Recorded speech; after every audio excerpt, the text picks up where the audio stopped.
Diabetes Connections is brought to you by Animas Corporation, providing insulin delivery products for people living with diabetes and part of the Johnson & Johnson Diabetes Care Companies.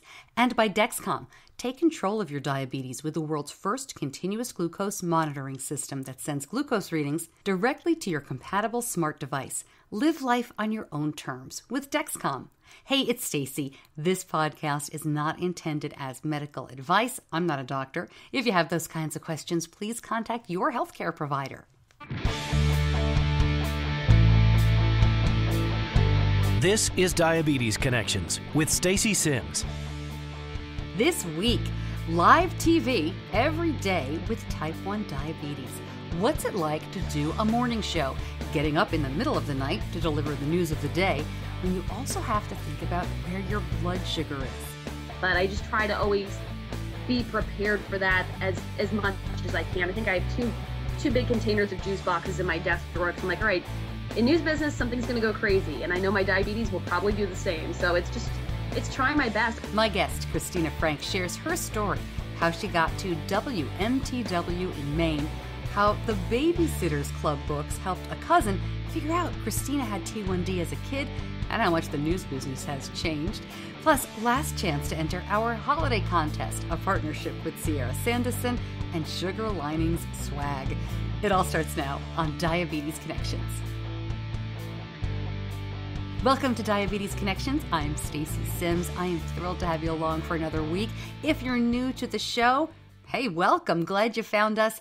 What we try to do here is educate and inspire through stories of connection, talking to the movers and shakers, advocates, authors, and amazing people in our community who are living with type 1 and accomplishing big things. Also talking to the technology companies about what's new, what's next, and letting you pose questions that I try to get them to answer, as well as talking to ordinary people living with type 1, people who aren't an Iron Man, who aren't swimming the channel, who are just trying to live the best life they can with type 1 diabetes. I spent my entire career in broadcasting. My son was diagnosed 10 years ago, just before he turned 2. And so this podcast is a combination of a lot of stuff that, hey, I feel pretty strongly about. And that includes my wonderful sponsor, Animas. I love working with Animas, you know that. And after 9.5 years, I love my son's Animas insulin pump. I met a lot of you recently at the JDRF One Walk in Naples, Florida. It was so much fun to meet you, and it was great to hear why so many of you love the Animas experience as well. They offer a choice of insulin pumps, so you can choose the one that's right for you or for your child. And with kids, it's great that the Animas pumps really fit an active life. I love talking about our experience with Animas. They make it easy with great products and incredible customer service. To find out more about Animas, just go to diabetes-connections.com and click on the Animas logo. This time of year, everything seems to come fast and furious as we get to the holidays and the start of the new year. Well, it is your last chance to enter our holiday contest. Very excited to be in this partnership with Sierra Sanderson, Miss Idaho 2015, who showed off her insulin pump in the Miss America competition. You remember that? She started the Show Me Your Pump campaign that year. She's given away some awesome shirts from her Sugar Linings Swag line of clothing. To see the shirts and to enter, you have to go to the Diabetes Connections Facebook page. All the rules are on the Facebook page. Very easy to enter, but the deadline is midnight Eastern Time on Thursday, December 15th. So we're closing it out overnight, Wednesday to Thursday, and the winners will be notified later on Thursday the 15th. So it's like 11:59 on Wednesday, midnight Thursday. And then we will be notifying everybody on the 15th so that if you've won, you can get your stuff in time for the holidays. I talk quite a bit about how we started using the Animas insulin pump 6 months after diagnosis. As quickly as that time has gone, it'll be 3 years at the end of this month when we started using the Dexcom.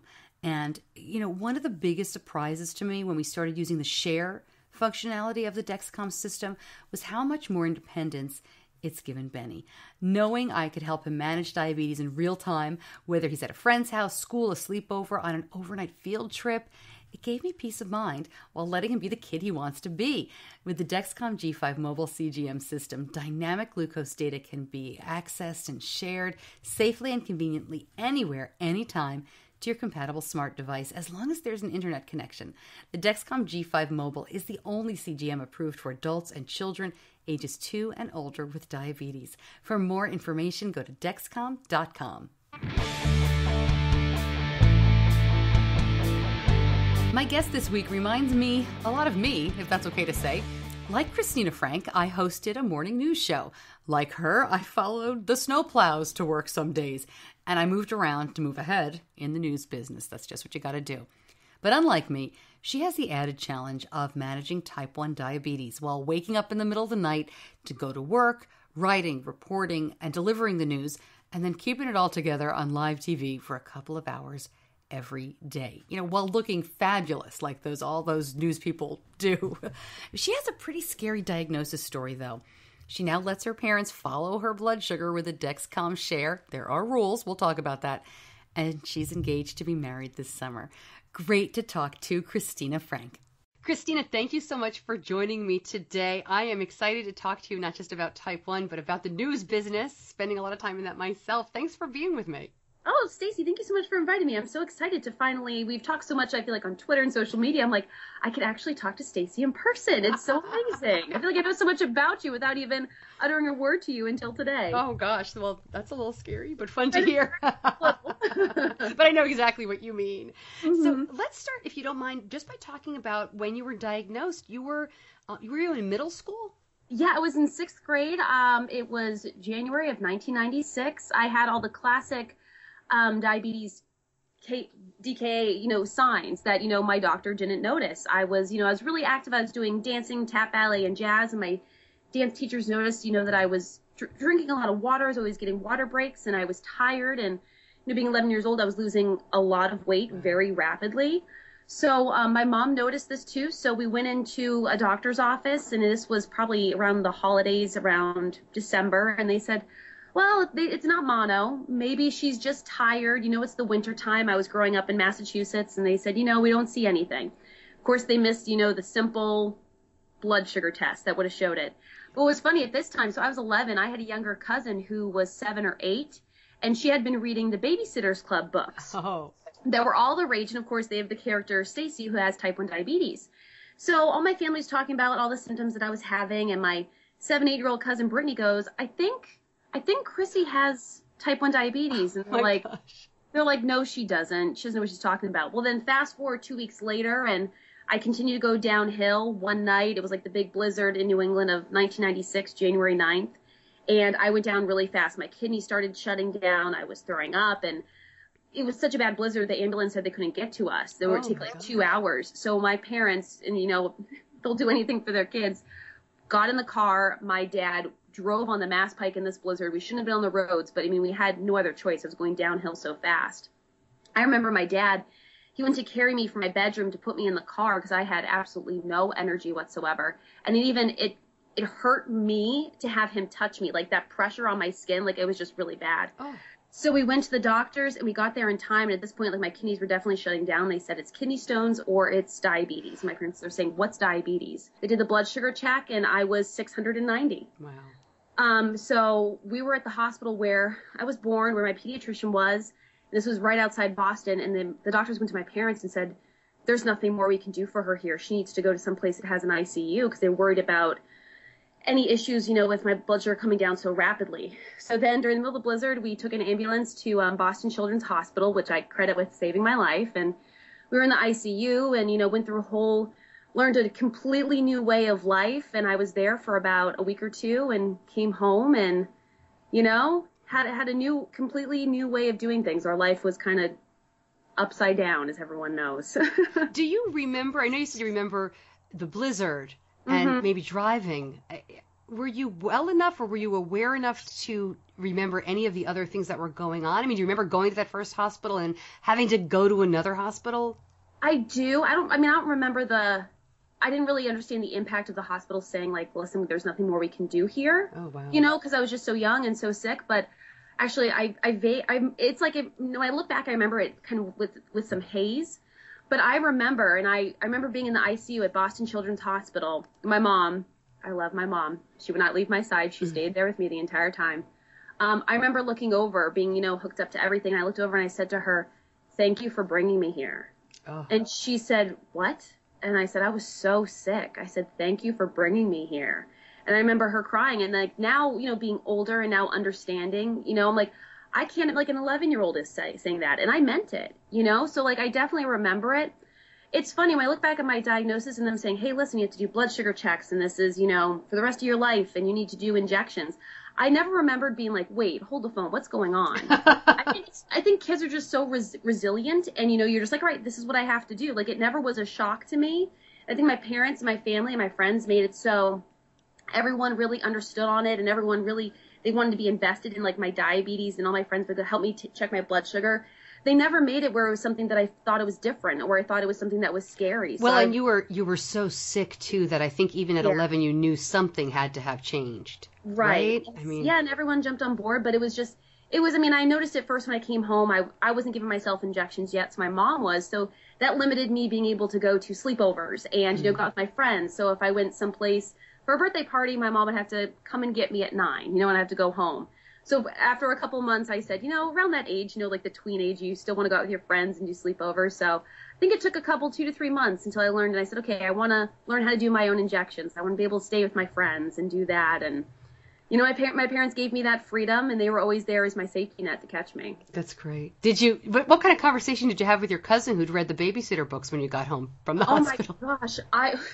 Everybody laughed because we went to a doctor, and of course, as I said, they missed it. So we kind of all joke about it now. We're like, remember we went to all these great doctors and they said they didn't know what it was, but 7-year-old Brittany knew exactly what it was from the get-go. Like, it's so funny. And it shows, I feel like, over the years of now, I'm nearing 21 years with having been diagnosed, back in 1996, you didn't really hear much about type 1 diabetes. But even from that small input to have that book that included that one character, it just shows how much like awareness is just really key, even from a small, which it may have seemed insignificant to have one character in a babysitter's book. But I mean, other kids may have read it and said, "Hey, listen, this is something." But it's kind of a joke we have now. Yeah. Like, remember Brittany figured out the diabetes before everybody else. Oh, I've heard from a lot of people who read those books and not only either diagnosed themselves or a friend, or a cousin, like you said, or who just found some, comfort in the fact that, hey, there's somebody in this book who's like me.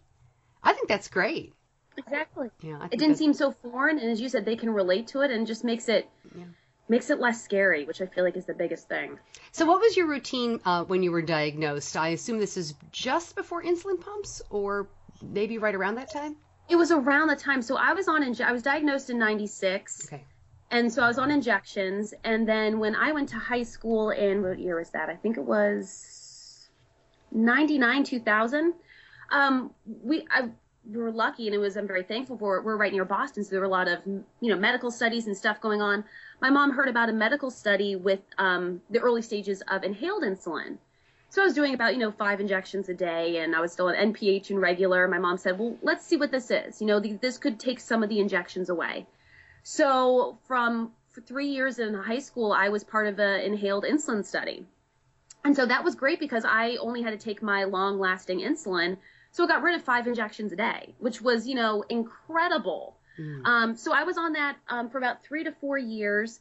But it was a lot of upkeep being in a medical study because you have to get, pulmonary tests every 2 weeks and EKG tests just so they're checking all the different factors in the study.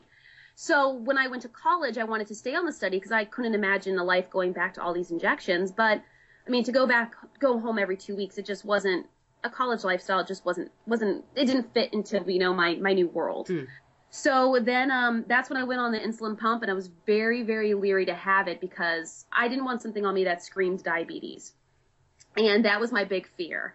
And all the doctors, were saying, listen, it's the better thing. And I was like, well, maybe I'll stick with injections because I still was able to keep some privacy to my diabetes, even though my friends knew it. I didn't want something on me that someone's like, oh, look, she has diabetes. But I went on it, and I got over that hurdle, and it was the best decision. And I look back at that fear of me being like, hey, I don't want to have it. It's something on me that says I have diabetes. I love having it on me as an awareness and teach people about it. So I look back now, and I think that was a stupid thing for me is to fear. But I mean, I was 18, 19. Oh, yeah. I mean, come on. I mean, as an adult, it's a different perspective altogether. Yeah. But I mean, it was the best decision, and I'm able to control, as you know, like my sugar's better, and it's an easier way to make sure that my numbers have stayed closer. My A1C went down, so it was a big change. But so I did injections, the inhaled insulin study, and then I've been on the insulin pump since 2003, and I really haven't looked back. Do you know if the inhaled insulin trial is what led to the current inhaled insulin that we have right now? I know the study was through Pfizer, okay. And I don't know what the name of it when it came out. No, I think it's a different. Yeah, I think it's a different one, but I think it actually, the study that I was on, I think it finally came out to the market, and it just didn't work. I remember the way that they had the insulin was you could either give yourself like a 3 or a 1. And so if you needed like 10 units, you would have to take, 3 3s and a 1. Right. So it was a little not really that much user friendly. I'm going to just jump in and say I looked it up while we were talking here because Afrezza is the one that's on the market right now. But this is Pfizer's product was Exubera. Yes, was the brand name, and they stopped selling it in 2007. Yep. So, when you do a study like that, you've got to believe you're helping in some way, even if the product ultimately didn't pan out. Maybe they learn things that they can use down the line. I mean, I'm always looking at things with, glass half full, so. Oh, gosh, I'm right with you. Yeah, maybe they use it and say, hey, this doesn't work, but let's do it differently. Maybe that does, so. Right. And I always say Afrezza, but I think it's Afrezza inhaled insulin. So, all I know is it was a huge contraption. Like, it was honestly the size of maybe like a Coke, two Coke bottles, and I cheered in high school, so everyone was used to it, and I was like, all right, I'd pull out this big plastic thing, but it was clunky, I'll tell you that. When did you know that you wanted to go into broadcast journalism? I've always loved writing. Growing up, I've always written stories, and when I was with my cousins during the summer, we would actually get my dad's old VHS recorder, and we would like do fake newscasts. So I just knew that I loved writing. And then the more I got into writing, I said, hey, I really like, following up on daily current events. And growing up in Boston, I was watching, the big market stations and everything they would do and their coverage and the presidential debates. And I love that immediacy of it. So the more I got into journalism, I started out, in newspaper and radio. And I really love the medium of then television, being able to use the visual aspects to tell a story. Did you go to college for journalism? I did. Yeah, I went to the Scripps School of Journalism in Ohio. So I knew... I said my freshman year, I said, this is what I want to do. I want a program that's really intense into broadcasting. And so I applied to some schools, checked them all out. I loved OU. I loved the campus. And yeah, it was fantastic. And they actually had a whole degree that went through. It was a journalism degree, but you could also branch off into magazine, into radio, into newspaper, into broadcast. So I took the broadcast route. So even through school, like did a new newscast that was on the PBS station, and it was a really good, intense program, and learned a lot very fast. That's great. Did you do an internship while you were in college? I did. I did a bunch. I interned at the NBC affiliate in Hartford. I interned at the ABC affiliate in Boston. I also did like a summer winter program. We did a whole thing in New York City, and we stopped at like MSNBC, and I learned a lot on those internships, a lot. And actually one of the internships, the one at the ABC affiliate in Boston, that was my last internship this summer before my senior year. When it came to graduate, as you probably know, you send out your tapes everywhere and anywhere, hoping to hear from anyone. And the station in Boston, actually, they knew I was searching for a job and said, hey, do you want a part-time associate producer job while you're looking for an on-air reporting job? And I said, that's perfect. So, it actually gave me my first job in the industry, which was fantastic. And if you're not familiar, as you listen with broadcast news and, your local newscasters that you see, I ask about the internships because everybody does at least one or two. I mean, that really is how you find your job. And I shouldn't say it like this. It's not always a paid internship. I'm sure since I did this back in the day, it's a lot more stringent now and through your college. But, it was one of those things where you have to intern, and otherwise you'll never get your foot in the door. And a lot of internships at big stations, like, you're talking about, Cristina, can help you get hired on your first on-air job. I did the same thing. I had a summer internship at WABC in New York, and that helped me get a job. And we'll talk about, we both worked in upstate New York at much smaller markets. So it's fun to be, and I want to talk about diabetes and newscasting together, but for just a moment or two to stay on the news business, you, Was it fun to work in that big city newsroom, or how long were you there? Because it's fun, but it's a lot of pressure at the same time, even in those smaller jobs. I was there for the summer, so probably like June to late August. And I entered at the station that I grew up watching. So for me, I was a little starstruck. Yes, that's exactly how I was. People would go by and I'd be like, oh, it's them. And they're like, hey, can you help this reporter? And I was like, oh my gosh, that's that person. I've seen them at the Boston Marathon, all this different stuff. So and then you see them getting, like the soda out of the vending machine or eating Cheetos, and you're like, what? Yes, and I'd bring in my little college tape, and I'm like, hey, can you help me critique my tape and tell me what to look at? And I had two of these anchors who I grew up watching, and I'm like, oh my God, what are they going to say about my stuff? Right. I was petrified.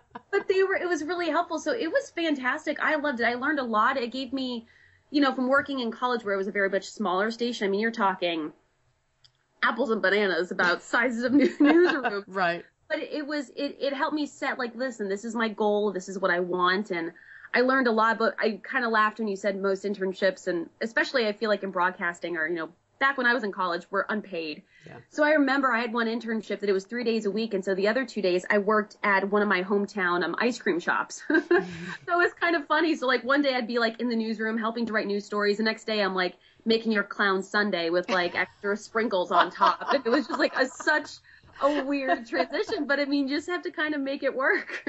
Yeah, definitely. Did you ever work in radio, or did you start right into television? I worked in radio in college. Okay. Before they allowed us to start working on TV, we had to start, writing copy and then start doing radio. We went from AM to FM, and then they let us work then at the TV station. I'm just always curious. That's my first love, but I found it second. I was a TV anchor and reporter first, and then I went to radio and really found, for me, where I wanted to be. Okay, so take us through your stops. You and again, as you listen, if you're not familiar, most people in the news industry will start out there's about, 200 TV markets in the United States. New York City, LA are at the top. I was going to say Paducah, but I don't even think that's small enough. What am I looking for? All right, I'll give mine. Utica, New York, where I started, is probably market like 180. So, Cristina, where'd you start and where'd you go? Okay, my first job was Mason City, Iowa. I believe that's like 157, 160. So, actually, the main station was based there, but we had a bureau in southern Minnesota because it was a two-state market. So my first job was working in this bureau by myself, one-man band. So I'm carrying this huge camera, and I'm so green out of college. I'm like, I'm going to be on CNN. I'm going to change the world. And, so I learned a lot in those 2 years, especially being from the East Coast. I mean, then moving by myself, didn't knowing a soul in Iowa. It was a big adjustment. So that was my first job. Wait, learned a lot. I'm going to interrupt you, though. So, again, I'm going to date myself. But when you were a one-man band, was it still tape or was it digital? Yes, we were on tape. So did you have a deck and a camera? Oh, no, we had a digital tape maybe. Okay. It was definitely on a tape. Okay, so you only had one, because I'm thinking, my gosh, to carry a deck, back in the olden days, because I started in TV in the mid-90s. And so you'd have a photographer who had a camera, but he'd also have a deck. And it was two different pieces that you needed to record, and a tripod, and sometimes sound stuff. So you'd have, when you were an intern, all you did was schlep stuff everywhere. You always needed an intern because of all the stuff. Okay, so you had probably a digital tape. Digital tape, okay. Yeah, and like a DVC Pro camera, which weighed about 15 pounds. Yes. It was like my arm workout. Yes. Like, you just switch arms. And then I had this huge metal tripod that I carried everywhere. So when you can imagine, Iowa winters aren't exactly the easiest thing. So there are times I would like call my mom and I'd be like, I'm at a hog confinement. It's negative 10 degrees. I'm carrying all this gear around. Like, it was, if I could look back at myself, I would sit back and laugh with popcorn. Yeah, but you got to do that. You got to go through that stuff. Exactly. So yeah, that was my first job, and I was also fill-in anchoring. And so then from there, I knew I wanted to get back closer to home. So I got offered a morning anchor gig in upstate New York in Binghamton. So that was amazing. I don't know, Stacey, if you did mornings, but like the worst part is when the alarm goes off in the morning. Yeah. Like, it's just the absolute worst. You say, why am I doing this to myself? So I was solo anchor of a morning show at the CBS affiliate out there. And so I worked 5 to 7. I went into work at 4, looked over the scripts. Show was 5 to 7. And then once the show was over, I would produce and anchor our noon newscast. Oh, gosh. Yeah, I did. Well, it's funny because I don't want to cut you off there. I did 2 stints in upstate New York. We were very close to each other, probably at different times. I started, as I said, in Utica, New York.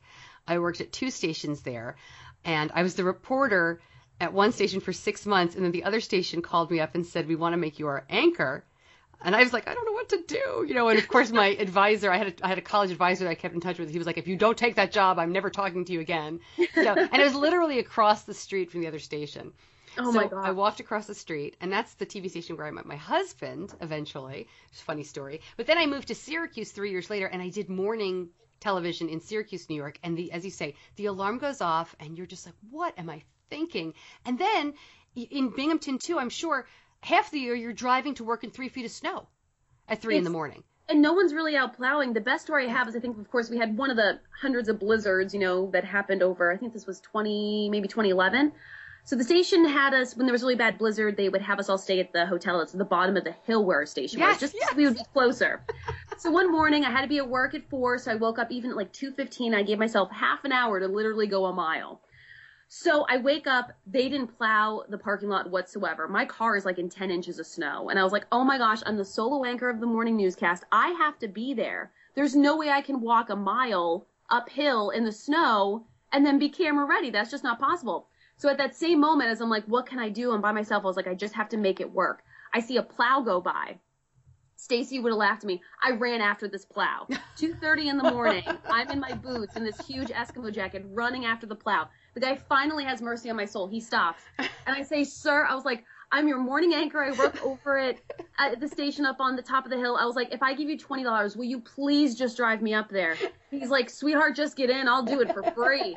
And so I got all my stuff. He took me to work, and everyone's station was like, how did you get here? I was like, I kind of just hitchhiked with a plow driver. They're like, I believe it.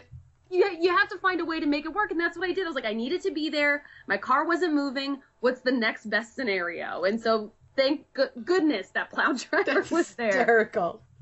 But really, I mean, that's not an unfamiliar situation. Oh, it's the worst.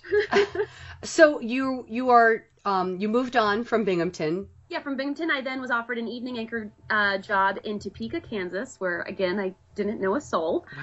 So I was like, okay, I'm going. It was a great job, and so I went there. I was there for 3 years. I met my fiance there. So we got engaged, and then I knew I wanted to come back to New England, and then now I'm back to being a morning anchor. So I'm just screwing up with my sleep schedules back and forth. Now I moved to Portland, Maine at the end of January, and I'm the morning anchor up here, and it's still, my alarm goes off, and I say, why? Like, my alarm went off yesterday, and I wanted to cry. Oh. Once I get some coffee, everything's fine with the world. That's what I used to say. I said, getting up is the worst. Once I'm in my car, I couldn't wait to get to work. It's just the dream job. I love doing it. I did morning radio for 10 years and morning television for 3 before that, and eventually it did catch up with me, but I did love it, and it's a great time of day to be broadcasting. People are looking for information. It's just a good time. Unfortunately, it stinks for you, but it's great for them. All right, so let's talk diabetes. And I feel like I've been so lucky with the stations that I work with. As I'm saying, I've been lucky with all the stations I work with that even like everyone on the morning shift, we're all kind of groggy, but like once you get there, everyone's in such a good mood, and everyone pulls each other up. So it's always, the alarm again is the worst. Yeah. So to talk about diabetes with a little bit of that, I mean, let alone moving place to place and all that must mean in terms of doctors and finding pharmacies. Can you talk a little bit about how you manage type 1 with such a crazy schedule? Because in addition to going in at an odd time of day, it's not really predictive as to when you head home or when you eat, or even if you're out in a live truck, when you go to the bathroom when you're a news reporter. Yeah. And I feel like type 1 diabetes and news are kind of those same characteristics. It's funny when you say that. I think of both because, you never know what you're going to expect each day with sugars and numbers and what's going to happen here. And that's kind of with the news business. You don't know what each day is going to hold. I found when I was reporting, it was definitely tougher to keep my diabetes a little bit more, you need to have like a good pattern and a big schedule because I could be thrown on breaking news. One time I was at a downtown huge fire when it was negative 15 degrees outside of Minnesota, and I was there for hours. And so you always had to be prepared. That was the big thing. I need to have snacks and stuff ready to go, and making sure I'm trying to exercise and stay healthy and all that stuff. So all those other variables will help me kind of incorporate a more crazy hectic lifestyle. So it's definitely a lot of, having a CGM has been huge, because it's, instead of me just trying to figure out what's in between my numbers, it's showing me, as you know, where the numbers are going. So reporting was definitely more trickier. It was definitely, trickier because I didn't know what to expect in my schedule, and I could literally be on any story. I found when I moved to anchoring, it was definitely more of a calmer schedule, and it let me know, like, hey, I'd be at the desk, I could have snacks. If I had to go out in the field, it wouldn't be all the time. But I always notice whenever we have breaking news, I think my adrenaline kicks in and my numbers actually go low. Like, I know, like, when it's breaking news, I would just go to my producer and be like, you need to go get me that juice box in the third drawer. She's like, why? I'm like, something's going on, and my blood sugar just drops, which is always the worst timing, because that's when I need to be on the desk. I need to be prepared. You already have the adrenaline going. So to then throw in an element of having a low blood sugar, it just feels like it kind of knocks you off your game a little bit. But I just try to always be prepared for that as much as I can. I think I have two big containers of juice boxes in my desk drawer, because I'm like, all right, in news business, something's going to go crazy, and I know my diabetes will probably do the same. So it's trying my best. I wish I could say that I figured out one pattern that works, but I feel like it's just trying to have all the best tools at my fingertips and, just be ready to roll with the punches when it happens. Yeah, and as a person who does not have diabetes but has taken care of someone, my son, who does, I mean, you can only plan so much for what your blood sugar is going to be. You've just got to be ready for the unexpected. Did you carry a kit with you? I know we all, you have your makeup bag, I'm sure, right? And your flat iron and your hairspray and all the stuff that you have to carry around. Did you just have a kit in there when you were reporting for what you needed? Yeah, and I always had a bunch of snacks in my juice boxes in there, but it was, I don't know. I'm extremely stubborn and determined, which I guess works for this, because like there'll be times, even like when I was reporting, I'd be low and I have to go live, and I would just force myself to like, all right, focus. You need to get through this. You need to do that. You need to get through this 1 minute hit, and then we'll get a juice box. Or, even when I've been solo anchoring, I've had a low in the middle of the show, which sometimes, I get a little dizzy. I've been lucky to have co-anchors who say, do you want me to take over? I'm like, you know what? I just need to focus. I just focus, and then as soon as we get into the commercial break, I'll grab a juice box and I'm fine. So somehow, I don't know, maybe it's mind over matter. I don't know if it's like the best answer, but I always have my thing is to always have a juice box ready. Like that's the worst it's going to happen to me is going to be a low on air. So I'm like, as long as I have that, I'm going to be okay. No, I think that's a great perspective too, because again, as a parent, I think there's this tendency to think they're going low.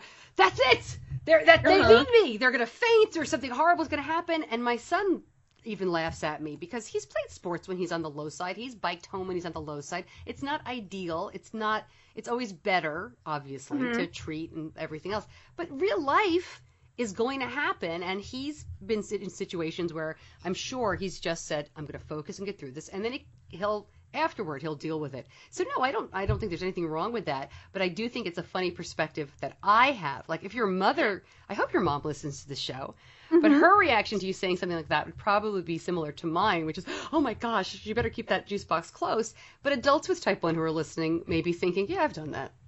Yeah, it's even like I've had conversations. I laugh. I call conversations with my parents because with the CGM they can access it, and so I had to have a talk. I was like, listen, I will give you this access, but let's talk about you not calling me every 5 minutes, And so my parents will laugh, and sometimes they'll say, hey, we're just gonna check in and see what's going on. And so my mom's like, oh, it's 70. Are you okay? I'm like, Mom, I'm fine. So I love that they have that access, but it's funny to be like, listen, I'm okay.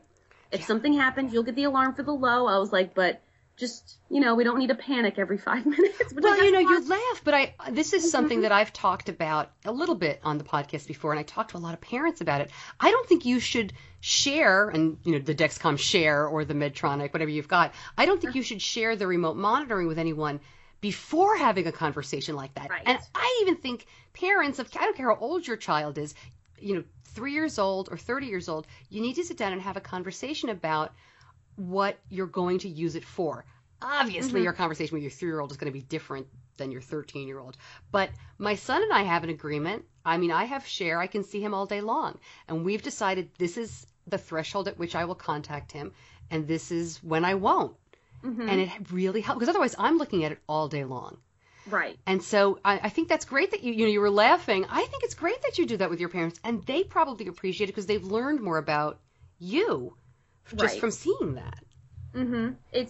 It's a great tool. It's funny because I've moved so much. Usually on my endocrinologist appointments, like when I was growing up, my parents would go with me. Sure. Once I went to college and I lived in Iowa and upstate New York, they're not going to fly or drive out for my appointments, but I would tell them what happened. So since I moved back, I'm so close to Jocelyn, so I go there and it's right by my parents. So my mom will drive in with me. She's like, oh, then we'll get lunch in Newberry Street and make a whole day of it. So the first appointment, she's like, I'll sit out here. I was like, no, why don't you come in? And she's like, are you sure? And I was like, yeah. And so I don't think she had been into a doctor's appointment with me, an endocrinologist, for about 10 years. And we came out of that appointment and we got lunch, and she said to me, she was like, wow, that was really eye-opening. She's like, I knew about, controlling your diabetes when you were a teenager, back when you first diagnosed. But she doesn't know a lot about, the CGM and the technology and the new pump features and different insulins and how much I've learned about exercise and times a day what my blood sugar is going to do. And just having diabetes more, I learn, of course, naturally, I learn more. Wow. So we had a really good conversation at lunch, and she said, I had no idea. And so she likes being included, and she really said it's eye-opening how much things have changed. So we've come to a really good place, which is fantastic. That is great to hear. Mm-hmm. So let's talk about how obviously a little bit of diabetes has changed from the inhaled insulin trials you did and different management when you were first diagnosed. What about the TV news business? I mean, I see you doing Facebook Live and all the social media. And I mean, you didn't, you're young. You didn't start that long ago. But you certainly started before Facebook. I did. I mean, how much has it changed? It must be crazy. I started, my first job in Iowa was in 2007. So, of course, a decade in the business. Now, I think Facebook was around for college students, yes, but not professional purposes or for work. I didn't have to have an account. We were just starting to post to the web when I started in Iowa. But it's definitely evolved more. I mean, Facebook was the first thing, and then, of course, Twitter. And now, they Instagram, you have to have an account and maybe do an Instagram story, or, do you do Snapchat? Do you do who knows what. So sometimes it can feel a little bit overwhelming because you want to be on top of social media, but there's so many different social medias to stay on top of. And then you have, your job of broadcasting at the same time. So it's a lot of multitasking, which some days I feel like I do it better than others. But I try as best as I can. I'm just like, listen, you can't be perfect on a million different social media sites. So that's why I try to focus Twitter and Facebook and, the others here and there. I kind of pay attention to them when I can, but it's a lot. There's so many different platforms. Sometimes it's almost too much to keep up with. Oh, I definitely agree. I tried when I was in radio, when we, got over to Facebook and everything else started, and first iPhones back then too. And we were trying to figure out what to do. And so we tried everything, and I went on Pinterest. And this is not for me. I'm not a very visual, pretty person. I don't do crafty stuff, and so I tried, but that was the one where I don't speak the language. This is not for me. So yep. I backed off on that one. But it's just amazing how not only is it so much even more immediate than TV and radio, but your listeners and your viewers know more about you and connect with you in a different way. Is that fun for you, or is that difficult sometimes? It has its moments, but I see more positives out of it. The first time I noticed it was when I was the morning anchor in upstate New York, in Binghamton. I mean, some of the people, which is funny, I was in Binghamton from 2010 to end of 2012. Some of those people still write on my wall, and I still feel like we're friends, and they're still engaging. They want to know what I'm up to, and it's so crazy. I may not have met them in person, but I feel like we're friends.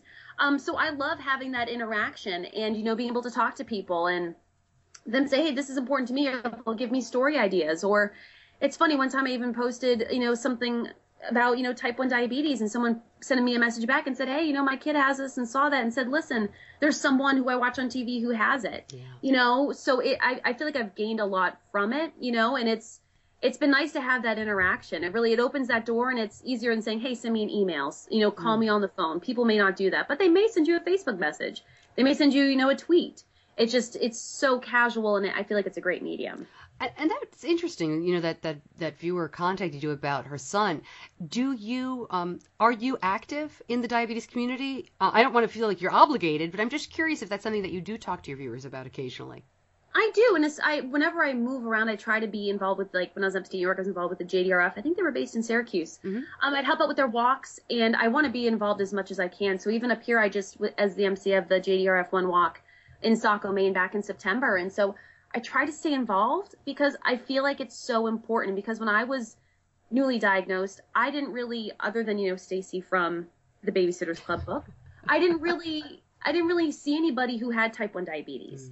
And I feel like it's really important to talk about it. Sometimes when I post about it a lot, I'm like, am I bugging people? Am I doing it too much? But I'm like, I feel like too much is never enough. I feel like there's so much awareness that still needs to be done on behalf of it. And if there is anything, if I can give even like a small fraction and teach one person, it means everything to me. That's great. I'm sure you've touched a lot of people. And, you know, to have that kind of platform, obviously you're doing news every day. You're not going to talk diabetes every day. But just to have people in the area know that you have type 1 is so, I just think it's just huge. So thank you for sharing that. I think that's great. I love sharing, and I try to share the good stuff, but I feel like, you know, on social media, everyone shares the good and never the bad. So I feel like every now and then, I think it's important to, I don't want to say the bad, quote unquote bad, but like if I have a high blood sugar that won't get down, I kind of maybe I want to post about it because I don't want someone to look at my page and say, oh my gosh, she's always in a good mood. She always has good sugars. Everything's fine. Well, I have a high sugar today and I can't get it down. What's the matter with me? Yeah. So I feel like it's important to have a good balance of both and say, hey, listen, I'm not doing it. I don't want people to see it and be like, oh, she's trying to make people, you know, feel bad for her. But I want to have it be an honesty figure of being like, hey, listen, I have good days. Everyone has bad days too. You know, we're all in the same boat together.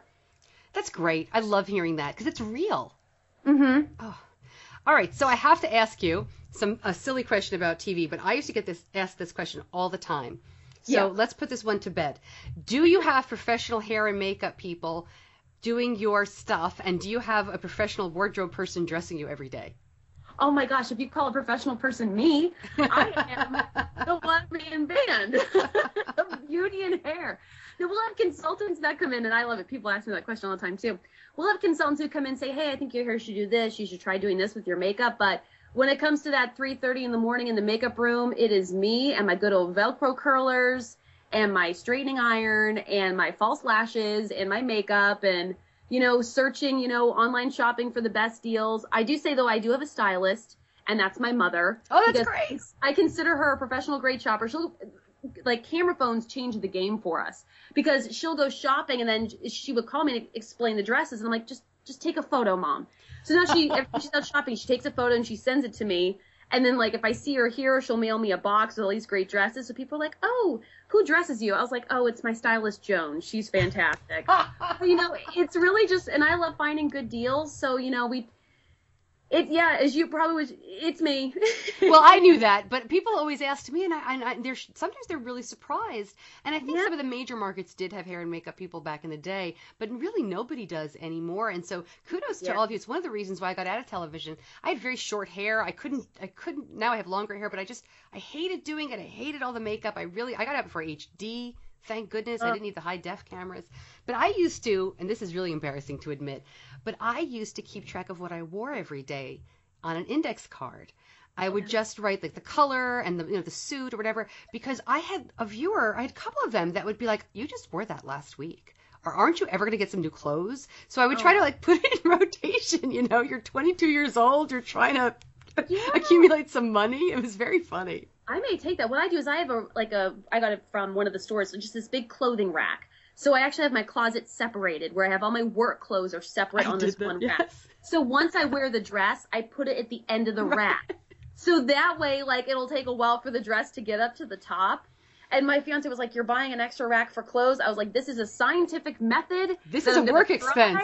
This is a work expense. I need to have it. And so, yeah, it's funny. People say to me all the time, like, oh, do you have a makeup person, hair, wardrobe? I'm like, you know, it's just me. And I kind of joke sometimes. I'm like, if people would see the way I came into the studio in the morning at like 2:45, between when I went on air at 4:30, I say every morning, it is nothing short of a miracle. Because I'm like half asleep during my eye makeup. I'm like, how did I actually look like I'm like awake and put together? How did this happen? Oh, that's funny. So you've mentioned your fiance a couple of times. When did you get engaged? And I'm super nosy. Do you have a wedding date? Yes, we got engaged this past December. It was a complete surprise. Everyone in my family knew except me. Oh, that's great. So we got engaged in December. Then we moved here in the winter, and we're getting married in July. Oh, congratulations. That's fantastic. Thank you. You're welcome. You're welcome. Okay, I can't help myself. I may not include this part, but is he portable? Like, if you want to leave Portland, will he go with you? Does he have that kind of job? He is. Well, actually, when I met him in Kansas, he's born and raised Kansas, you know, and it was funny when I first met him. I knew going to Kansas, you know, that I wanted to come back to New England. So he kind of laughs at me now. I laugh at myself all the time. So the second date, I said, listen, I think you're great. This is going well. But listen, in like 3 years, I'm leaving. So, let's not both get invested in something or, if this is, know that I'm going to be leaving. So, we had the conversation pretty early on, and he's an architect. And so he always wanted to, he said he was an architect because he wanted to live anywhere and he wanted to go to a bigger city. And so we kind of agreed on that. And then I said, I got a job in Portland, and next thing you know, we're both living here. And he always said, he said that he knew that, how long I'd worked for this dream and how much I wanted to be in the New England and back on the East Coast. And so he said, I want you to chase your dream. And then he said that, and then I started crying. So how. But it's important. And I know it may sound kind of callous when I said, is he portable? But, the news business, It really is the kind of thing where you do move around quite a bit before you find your place. My husband and I had the same conversation before we got married. And people of Portland, I don't know anything. She's not going anywhere. It's just a question that in the news industry I was asking. That's a beautiful part of the country. Do you love it? We love it. I mean, I grew up here, so I'm like, I absolutely adore New England. But I mean, especially it was funny when my fiance moved here in the winter, and the springs here aren't really known to be the best, especially they call it like the mud season. So back until like April, he was like, is it ever going to be warm? I was like, trust me, spring is going to come, it is going to pop, and you are going to love it. Spring was fantastic. The summer was absolutely wonderful, especially being right on the water. We're loving the fall, and he's loving the fall out here because, I mean, in Kansas, you don't have all the fall foliage. Oh. So Maine, we've been able to go apple picking and, see all the mountains and everything. So it's been beautiful. So if you can, I always say about Maine is if you can stand the winter, like, of course, a lot of people ski and snowshoe and, if you can enjoy the snow, it's a good thing, but I love it. It's beautiful. I forgot to ask earlier. So what time do you go to bed? Are you able to go to bed early? Or anytime between 6 and 7 at night, I try to start getting ready to go to bed. And then my alarm goes off at 1:45, 2 o'clock. And I try not to nap during the day because I find if I nap, then I'll just be groggy for the afternoon. It's harder to go to sleep at 6 or 7. So I try to have a good routine of if I like to go to the gym because that helps to get me tired. But I like to stick to that routine, do stuff in the afternoon, and then around 3 or 4, I'll start to unwind, and that way I can kind of be asleep by 7:30. Oh man, I used to do that too. I don't miss it, but I do miss the job. It is a wonderful and fun and rewarding and challenging job. So I get it. That's fantastic. Yeah, I love it. And there's days you're like, oh, why am I doing this? Why am I moving all the time? But looking back, I'm like, I can't imagine doing anything else. If I had a job that was actually normal and had standard 9 to 5 hours, I don't know what I would do with myself. Yeah. I hear you. Well, thank you so much for joining me. It was so much fun to talk with you. I'm sorry. I guess maybe we should have talked more diabetes stuff, but it was great to talk to you about the news business. Oh, it was so much fun. And Stacey, thank you so much for talking with me and having me on. It was an absolute blast.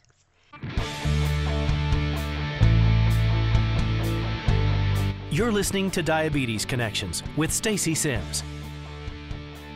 More information on Cristina and on everything we talked about today, just go to diabetes-connections.com.